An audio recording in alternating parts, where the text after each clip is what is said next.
Na semana passada, essa foto circulou pelo Twitter com a seguinte afirmação: não interessa o ponto de partida, você pode conquistar o que você quiser. A foto mostra Jeff Bezos num pequeno escritório da Amazon nos idos de 1994. Para muita gente, assim como eu, esse tipo de escritório é algo muito próximo e, juntando com o texto da foto, realmente passa a impressão de que qualquer um pode conseguir o mesmo.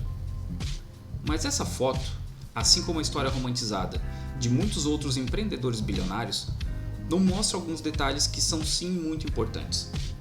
Jeff Bezos estudou na renomada Universidade de Princeton, onde se formou como engenheiro elétrico com honras.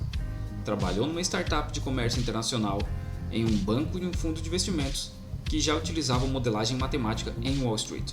Além disso, recebeu $300 mil, hoje mais de R$1,5 milhão, da sua família para a criação da Amazon.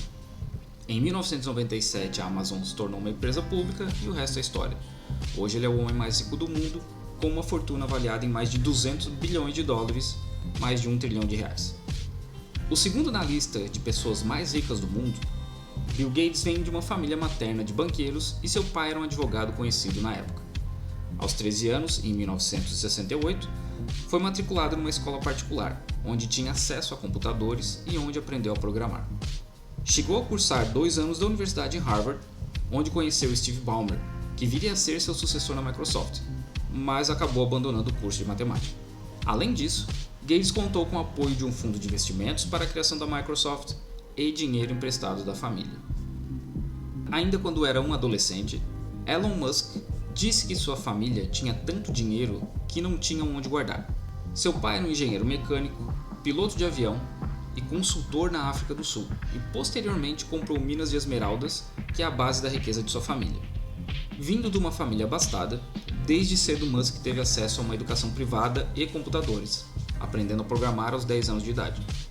Assim como os dois anteriores, estudou numa renomada universidade da Ivy League, obtendo diplomas de economia e física pela Universidade de Wharton.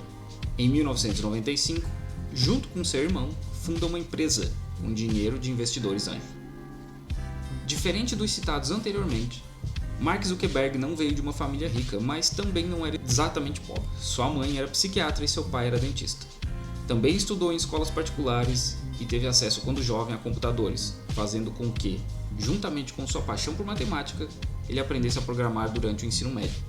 Também estudou em Harvard, onde desenvolveu o Facebook com investimento de um amigo e posteriormente recebeu investimentos de um dos fundadores do PayPal, empresa fundada também por Elon Musk. O francês Bernard Arnault é um dos poucos não envolvidos em internet na lista dos top 10 mais ricos do mundo. Estudou na renomada École Polytechnique e assumiu a presidência da construtora da família por 14 anos após terminar os estudos. Em 1984, ele compra a empresa dona da Christian Dior e em 1988 ele se torna o principal acionista do grupo Louis Vuitton, que é dono da Sephora, Marc Jacobs, Tiffany e etc. O que eu quero mostrar é que essa romantização de começar do zero é, de modo geral, uma propaganda. Todos vieram de famílias estáveis, tiveram boa educação desde cedo, foram para ótimas universidades que, além da educação formal, proporcionam networking. Bill Gates conheceu Steve Ballmer, sócios de Zuckerberg eram colegas de universidade. Do top 20 pessoas mais ricas, somente 2 são mulheres, uma é a herdeira do grupo Walmart e a outra é a ex-esposa do Jeff Bezos, o mexicano Carlos Slim, o indiano Mukesh Ambani e 2 chineses.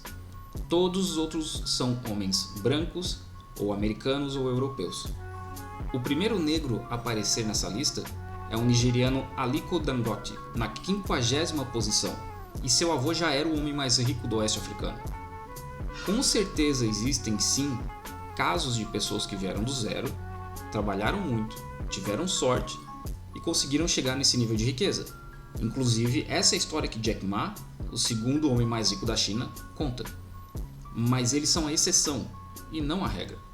Então, quando você vê uma imagem de que a empresa X foi criada numa garagem ou a pessoa veio do nada, provavelmente é uma propaganda, para que você acredite que é só trabalhar duro que você também pode ser um bilionário um dia como eles. Mas enquanto isso, eles vão ficando cada vez mais ricos.